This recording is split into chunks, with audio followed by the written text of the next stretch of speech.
안녕하세요.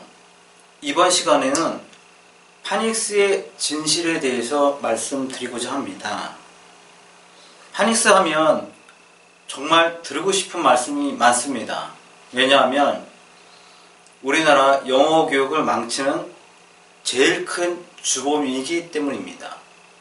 단어를 몰라서 문법을 해서 회화 공부를 별로 안 해서 이러한 다른 이유보다도 대한민국의 영어 교육을 망치는 제일 첫 번째 이유는 바로 파닉스입니다.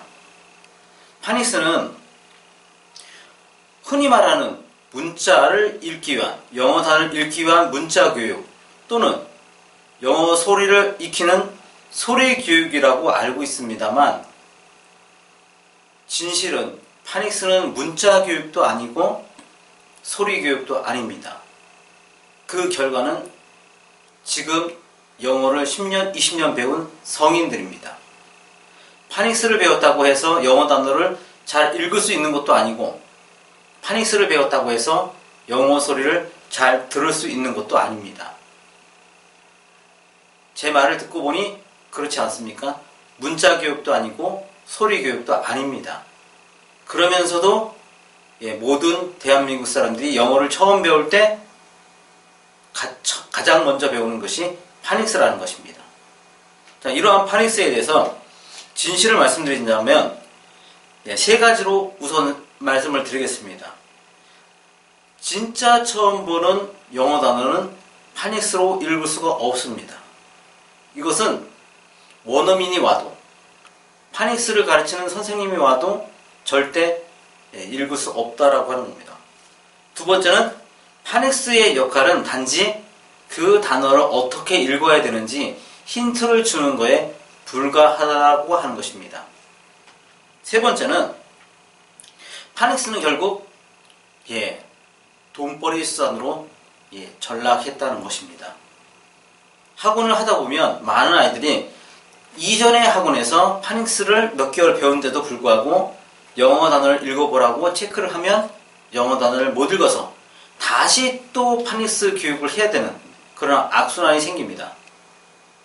그런데 솔직히 학원 입장에서는 해도 모르기 때문에 어느 일정한 기간은 아이가 그 학원을 다닐 수밖에 없게 만드는 그런 어떤 이익을 창출하는 프로그램이 또 어떻게 보면 파닉스라고 할 수가 있습니다. 자, 이걸 자세히 세 가지 사항에 대해서 살펴보면, 우선 제가 한번 글자를 한번 적어보도록 하겠습니다. 이 보면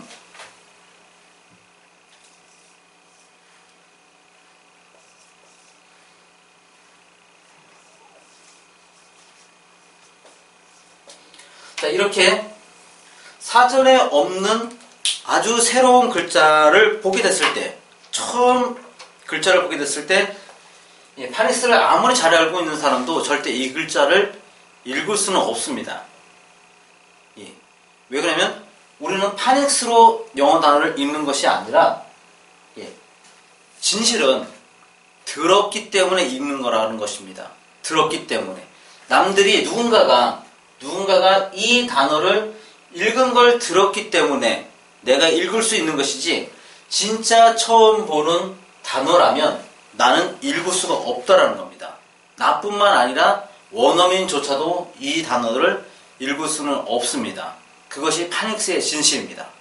근데 두 번째는, 파닉스는 영어 단어가 이렇게 써 있을 때 대충 이 단어들이 어떻게 발음이 되는지 힌트가 돼서, 아까 말씀드렸듯이 영어 단어는 소리를 들어서 읽는다라고 말씀드렸습니다. 이런 특히 자음 같은 경우 이런 단어를 생각을 해서 읽다 보면 나도 모르게 들었던 발음이 생각이 나서 읽는 게 파닉스입니다.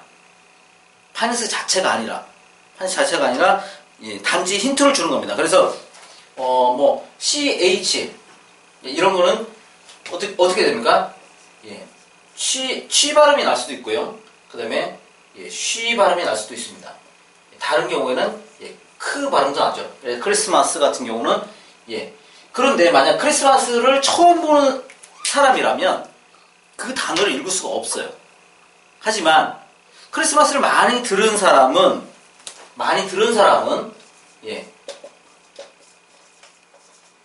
이 단어가 키역인지 몰랐어도 치리스마스 하다 보면 자기도 모르게 만약 CH가 치 발음이 난다는 걸 알고 있었으면 치리스마스라고 읽었었겠죠. 근데 크리스마스를 많이 들었으면 그 사람은 이거를 치리스마스라고 읽는 게 아니라 크리스마스라고 읽게 되는 겁니다. 많이 들었기 때문에 치리스마스는 들은 적이 없고 크리스마스는 많이 들었기 때문에 이거를 크리스마스로 읽게 된다라고 하는 겁니다. 다만 이때도 뭐냐면 힌트를 준다는 거죠. 힌트. 그 글자의 정확한 발음을 알려주는 것이 아니라 힌트를 알려주고 그 힌트를 삼아서 내가 들었던 그 소리를 기억해내서 읽는 게 바로 읽기라고 할 수가 있겠습니다. 그 다음에 저도 학원을 8년을 했지만 많은 아이들이 영어 단어를 읽지를 못합니다. 중고등학생의 80%가 영어 단어를 읽지 못해요. 이러한 사실을 부모님도 그렇고 영어를 가르치는 선생님들도 잘 모릅니다. 그러니까 아이들이 마치 장님인데 그 장님인 아이들을 데리고 길거리에 나섰다라고 생각을 하시면 됩니다. 아이들은 얼마나 답답할까요?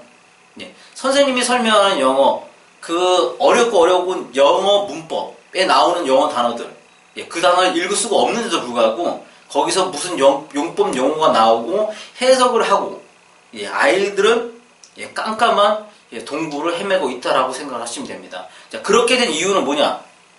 바로 파닉스.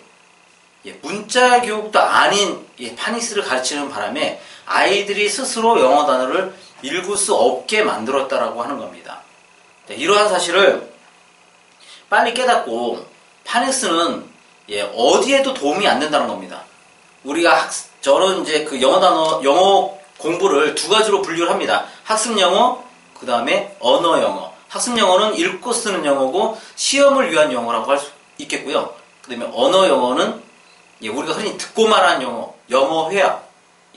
우리가 지금 의사소통할 수 있는 영어로 의사소통할 수 있는 언어 영어. 이러한 학습 영어나 언어 영어 어느 쪽에도 파닉스는 조금도 도움이 되지 않습니다. 오히려 그 두 가지를 망치는 주범이라고 할 수 있습니다. 그래서 지금 영어를 처음 배우는 아이를 자녀로 두신 분 같은 경우는 파닉스를 절대 가르치시면 안 되는 거고요. 만약에 이미 이제 그 문자 교육을 많이 진행한 경우에는 그 아이 같은 경우는 파닉스보다는 빨리 발음 기호를 정확히 알려줘서 그 아이가 사전을 보고 그 사전에 적혀 있는 발음 기호를 보고 영어 단어를 제대로 읽을 수 있도록 지도하는 것이 현명한 교육이라 할 수 있습니다. 계속해서 파닉스의 우리가 그 어떤 교육에 대해서 고정관념이 있으면 우리나라 영어 교육이 조금 더 나아지지 않습니다. 특히나 영어를 가르치시는 분들은 이 파닉스가 어떤 것인지 제대로 아시고 아이들에게 올바른 영어 교육을 할 수 있도록 힘써줬으면 하는 바람입니다. 다음에 다시 한번 파닉스의 진실에 대해서 다른 이야기로 한번 얘기해 보도록 하겠습니다. 감사합니다.